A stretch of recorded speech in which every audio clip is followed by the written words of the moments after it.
The Paperboy, Story in Paintings by Dav Phikey.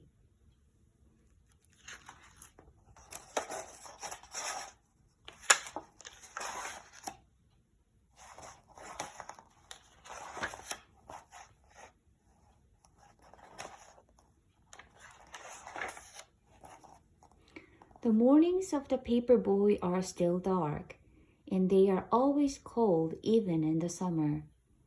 And on these cold mornings, the Paperboy's bed is still warm, and it is always hard to get out, even for his dog.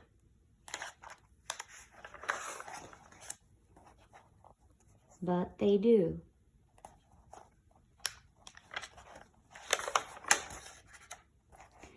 And softly they step down the quiet hall, past the door where the Paperboy's father and mother are sleeping, past the door where his sister is asleep. And down to the kitchen where they eat from their bowls.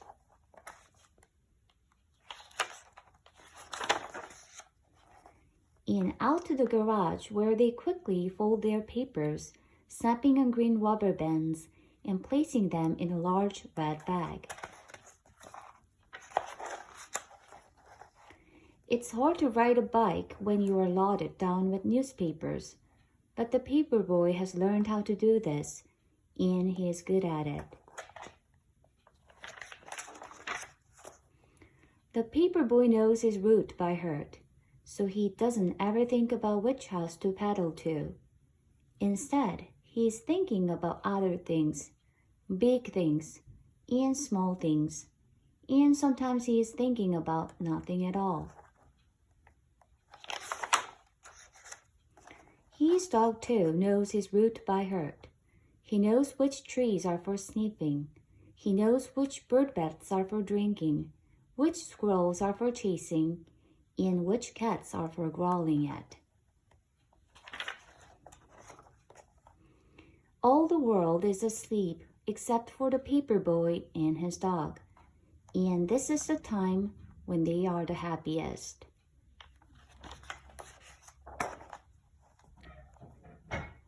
But little by little, the world around them wakes up. The stars and the moon fade away, and the skies become orange and pink. And when the Paperboy has delivered his last newspaper, he and his dog race home, and his empty red bag flaps behind him in the cold morning air. Soon they are back home. It is still dark inside, but the sounds of morning are all around. His father and mother are awake and talking softly in their bed, and his sister is downstairs watching Saturday morning cartoons. And back inside his own room, the Paperboy pulls down his shade and crawls back into his bed, which is still warm. And while all of the world is waking up, the Paperboy is going back to sleep, and his dog is sleeping too. Their work is done. And now is the time for dreaming. The end.